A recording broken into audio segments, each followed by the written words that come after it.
18 বছর বয়সী Ronan Benjamin Sullivan বাংলাদেশের জার্সি গায়ে বাংলাদেশের পতাকা হাতে স্টেডিয়ামে ঘুরছে, প্লেয়ার অফ দ্য ম্যাচ হয়েছে।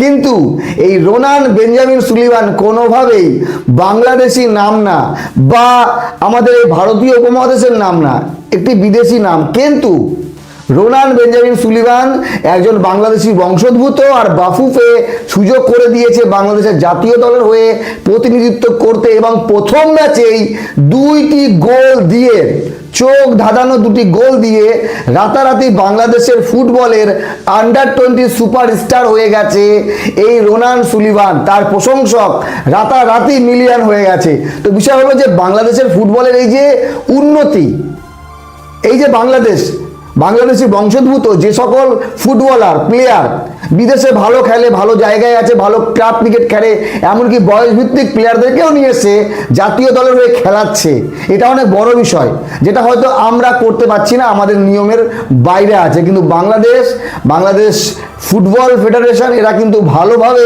এই বিষয়টাকে কাজে লাগাচ্ছে এবং তাদের ফুটবলের উন্নতি হচ্ছে।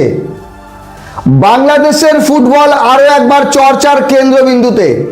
রোনান বেঞ্জামিন সুলিভান বাংলাদেশের আন্ডার-20 প্লেয়ার, গতকাল যে পারফরমেন্স দিয়েছে, দুটি গোল দিয়েছে, পাকিস্তানকে 2-0 হারিয়েছে এবং প্লেয়ার অফ দ্য ম্যাচ হয়েছে। বাংলাদেশ ফুটবল ভালো দিকে যাচ্ছে। বিষয় হলো যে বাংলাদেশ ফুটবল নিয়ে এত আলোচনা কেন? কারণ বাংলাদেশ ফুটবল ভালো করছে। একদিকে হামজা চৌধুরী জাতীয় দলের রূপরেখা বদলে দিয়েছে, আর এদিকে আন্ডার-20 দলে গতকাল যেভাবে রোনান সুলিভান খেলেছে, তারপরে তার প্রশংসা হওয়া উচিত। কারণ একা দুটি গোল দিয়েছে, একটি ফ্রি কিক, একটি হেড, আর সেই 2-0 জয় পেয়েছে বাংলাদেশ। তো বাংলাদেশ আর ভারতের ফুটবল ম্যাচ এই সাব আন্ডার-20 চ্যাম্পিয়নশিপের 28 তারিখে আছে। তার আগে আগামীকাল হবে পাকিস্তানের সঙ্গে ভারতের ম্যাচ বিকেল 4:15। তো বিষয় হচ্ছে, কথা বলবো আজকে বাংলাদেশের ফুটবল নিয়ে। দেখেন, বাংলাদেশের জন্ম, বাংলাদেশে বড় হওয়া, বাংলাদেশেই ফুটবল শেখা, সেম আমাদের ভারতেও। ভারতে জন্ম নেওয়া, ভারতে বড় হওয়া, ভারতে ফুটবল খেলা শেখা, এই যে প্লেয়ার, তাদের কোয়ালিটি একই রকম।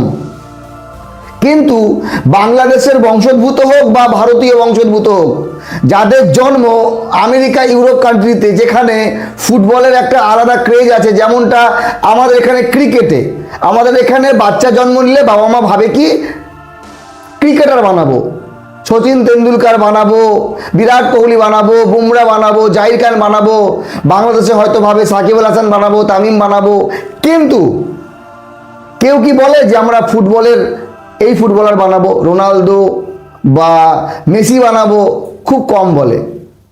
যে সকল ছেলেরা ফুটবল খেলে, মেয়েরা ফুটবল খেলে, তাদের নিজের ইচ্ছায়, কিন্তু বাবা মার প্রথম ইচ্ছা থাকে কি ছেলে মেয়েকে ক্রিকেটার বানাবো, কারণ এটাই চলে আমাদের এখানে। সেই জন্য আমরা ক্রিকেটে এত ভালো, ফুটবলে সেই রকম নাম নেই, সেই রকম অর্থ নেই।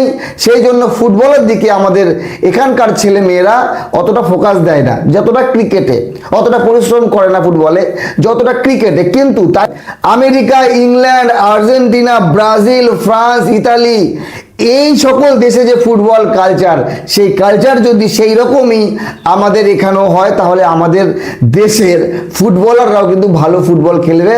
এমনটা হতে পারে যে ভারতে জন্ম, ভারতীয় প্লেয়ারদেরকে পাঠিয়ে দেওয়া হোক সেই সকল দেশে, 4 বছর 5 বছর সেখানে ক্লাব ফুটবল খেলুক, ফুটবলে তারা পারদর্শী হোক এবং নিজ দেশে এসে আবার নিজ দেশকেও এগিয়ে নিয়ে যাক। এই জিনিসটা হতে পারে।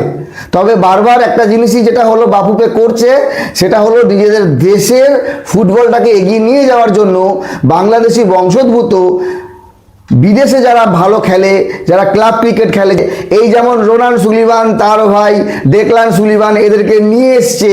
হয়তো ভারতের ম্যাচে 2 ভাই খেলবে, তবে এদের খেলার স্টাইল কোয়ালিটি এবং আমাদের এই বাংলাদেশ ভারতের যে প্লেয়ার এদের কোয়ালিটির স্টাইলে একটু তফাৎ তো আছে না, অনেকটাই তফাৎ চোখে পড়ার মতো। বাকি আমাদের দেখেন ভারত সরকার দ্বৈত নাগরিকত্ব দেয় না, আমাদের ভারতীয় বংশোদ্ভূত যে সকল প্লেয়ার আছে যারা এসে ভারতেও খেলবে এবং তাদের বর্তমান দেশেও খেলবে, এটা কিন্তু সম্ভব না। কিন্তু বাংলাদেশে এটা সম্ভব বলেই বাফুফে এই সুযোগটা নিয়েছে এবং এই সুযোগের সদ্ব্যবহার বলতে পারেন, এবং বাংলাদেশের জনগণের মনে ফুটবলটাকে ভালো করে ঢুকিয়ে দিয়েছে এবং জনপ্রিয়তা অনেকটাই বেড়ে গেছে। একটা সময় ছিল বাংলাদেশ ক্রিকেট করতো, কিন্তু ক্রিকেটের বাইরেও ফুটবলের এত জনপ্রিয়তা বাংলাদেশ পেয়েছে আর বাংলাদেশ ভালো করছে। দেখা যাক 28 তারিখ ইন্ডিয়া এবং বাংলাদেশের ম্যাচে কারা জয়ী হয়, কেমন পারফরমেন্স দেয় রোনান সুলিভান, ডেকলান সুলিভানের মতো প্লেয়াররা। ভালো থাকবেন সবাই।